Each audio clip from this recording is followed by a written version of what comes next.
Hello children, I welcome you all to my YouTube channel, and here I am going to start a very important chapter of class 10 physics, that is electricity. So let's get started.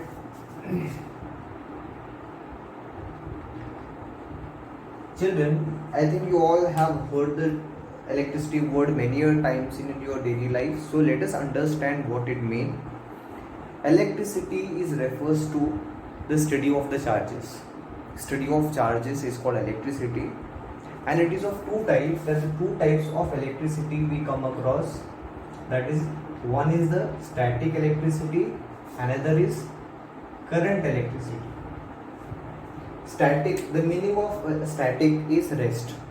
So the study of charges at rest is the static electricity, whereas current refers to the motion or the flow. So current electricity is the study of charges which are in motion. Okay, so this chapter focuses on the current electricity, so I will be talking about that. So first point in this chapter is about the electric current. So we'll understand what is electric current first. It is quite common term which we have heard many times in our daily life. So we'll make the understanding of this word. Electric current. See here, electric, it is all related to the charges. Yes, it is related to the charges. Where current, I said, it refers to the motion or flow. Yes. So from the word itself, we can understand what exactly an electric current means.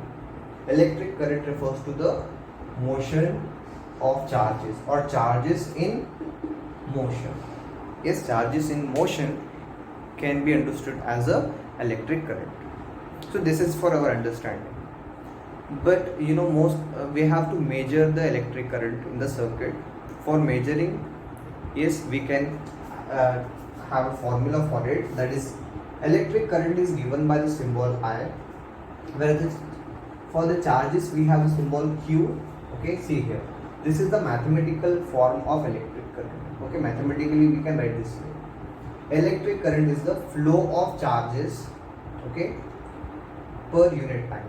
Flow of charges through conductor per unit time, means with respect to time. This is how mathematically, quantitatively electric current can be measured. And from here we can get the unit.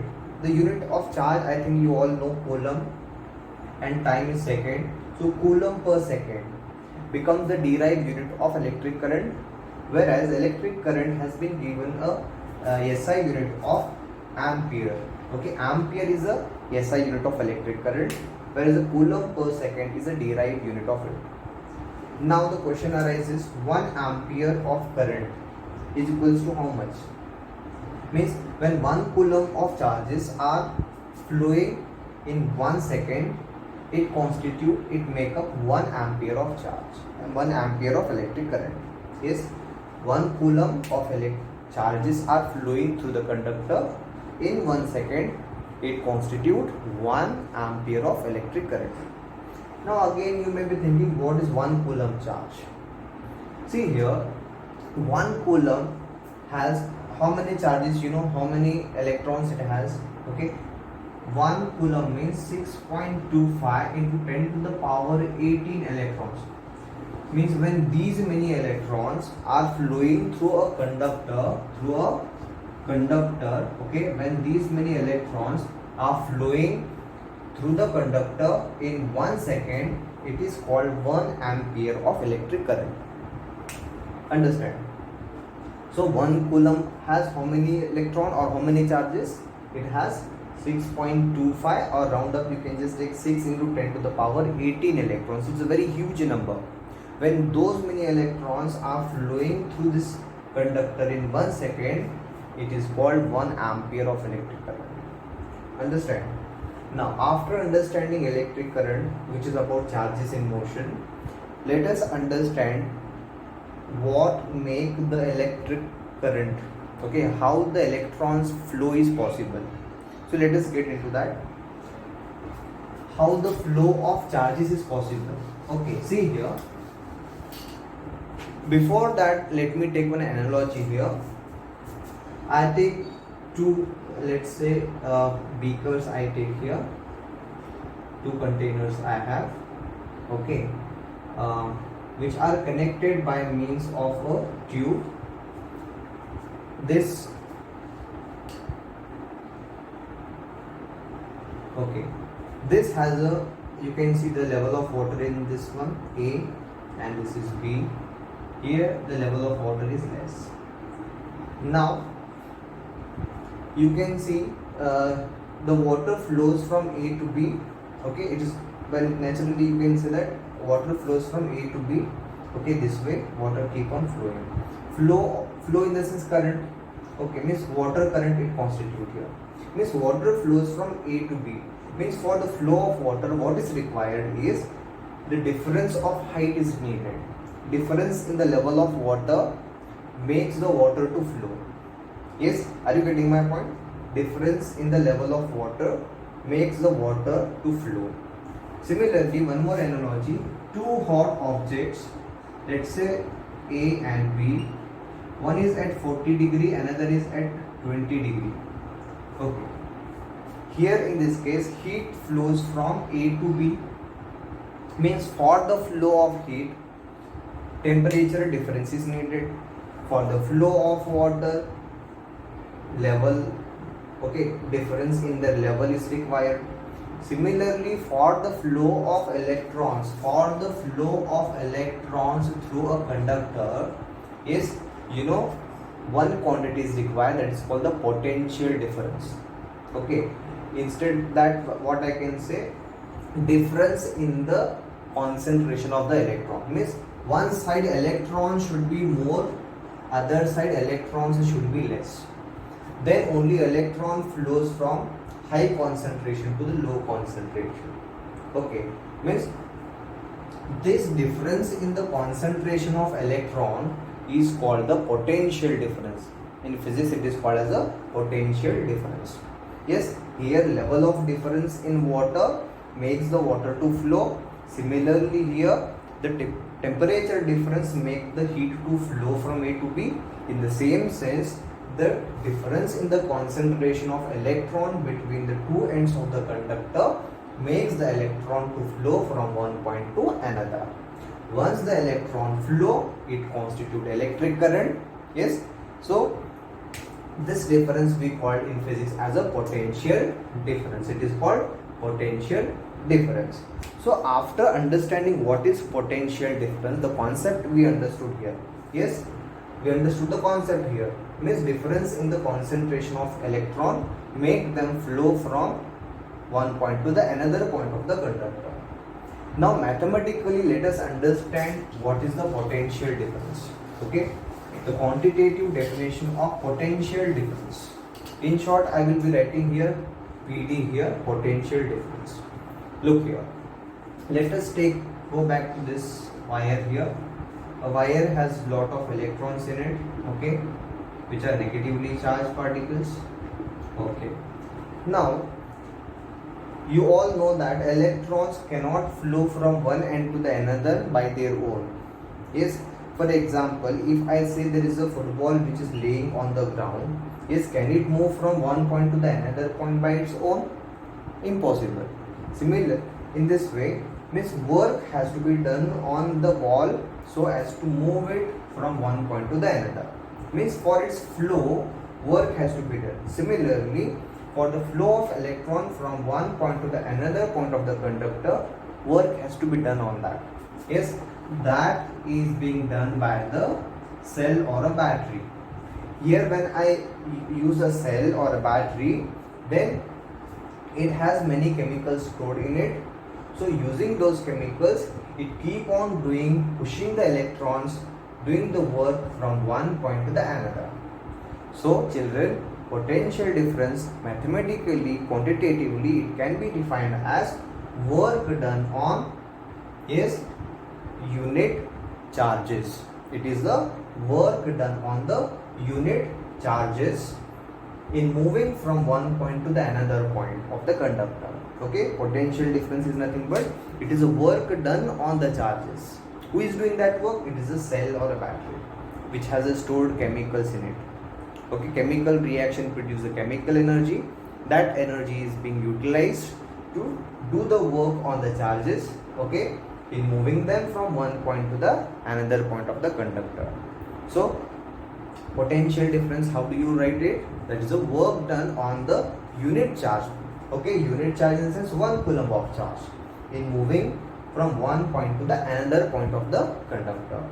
Yes, and mathematically you can write, it's a symbol, potential difference is given by the symbol V, okay, V is equals to work done on unit charge. Work done on unit charge is called the potential difference. Okay, now here work done unit is joule and unit of charge is coulomb. So joules per coulomb is a derived unit of potential difference. Okay, and the SI unit of potential difference is volt. It is volt. So now if I ask you 1 volt is equals to how much? 1 volt is equals to, when 1 joule of work is done on unit charge in moving them from one point to the another, it is said to be 1 volt of potential difference.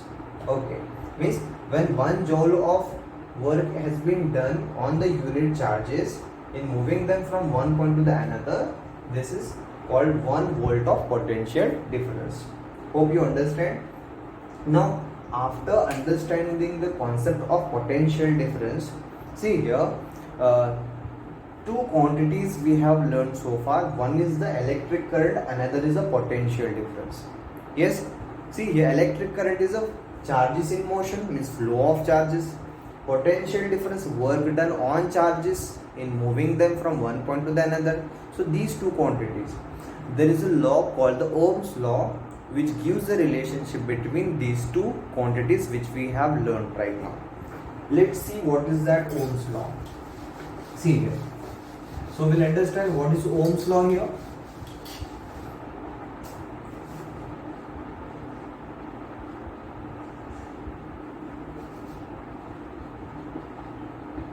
Ohm's law.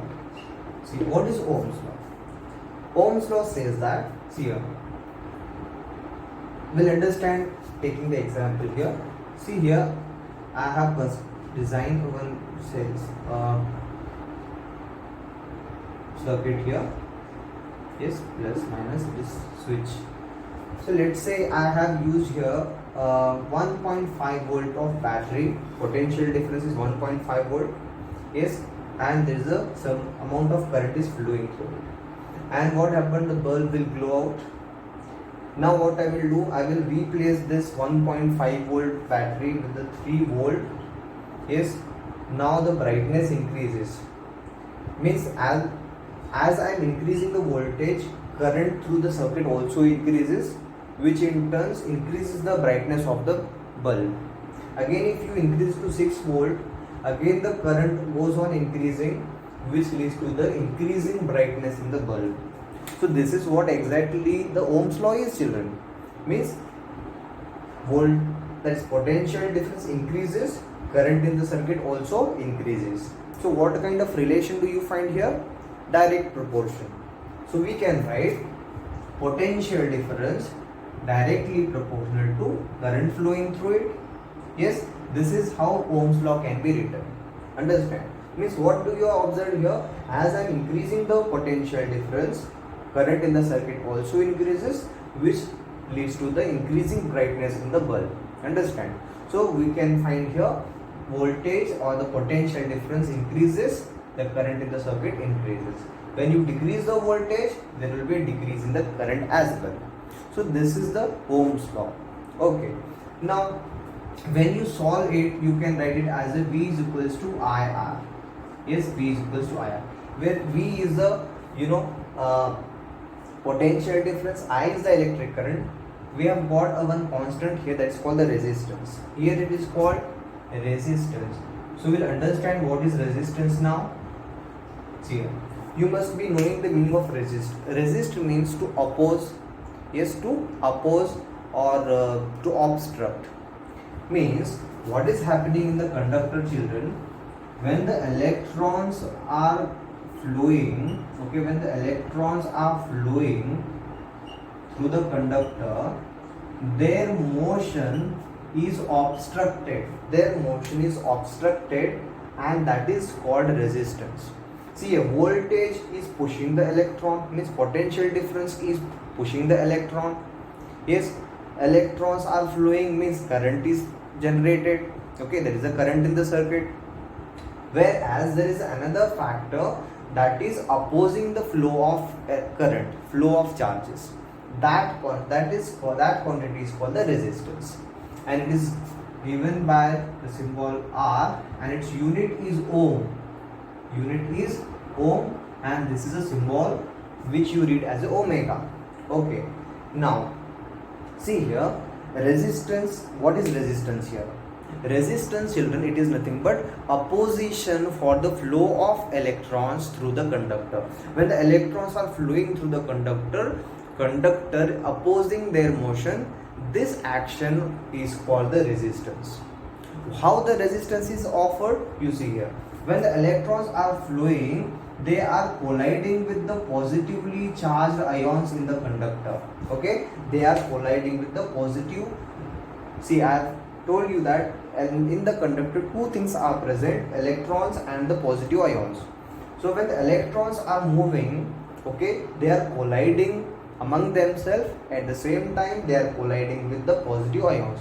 So this collision leads to the resistance. Okay, this causes the resistance, okay, which is measured in terms of ohm. Now after knowing what is resistance, so let me solve this equation for resistance. R is equals to V by I. Yes, so its derived unit can be written as volt per ampere, and SI unit is ohm. Yes, ohm. 1 ohm is nothing but when there is a 1 volt of potential difference in the circuit and a current of 1 ampere through it, then the resistance through the circuit is called 1 ohm. Yes. So children, today we shall stop at these 3 points, that is electric current, potential difference, and the relation between these two, that is Ohm's law. So far we have done this one. So in the next class we will continue the remaining part.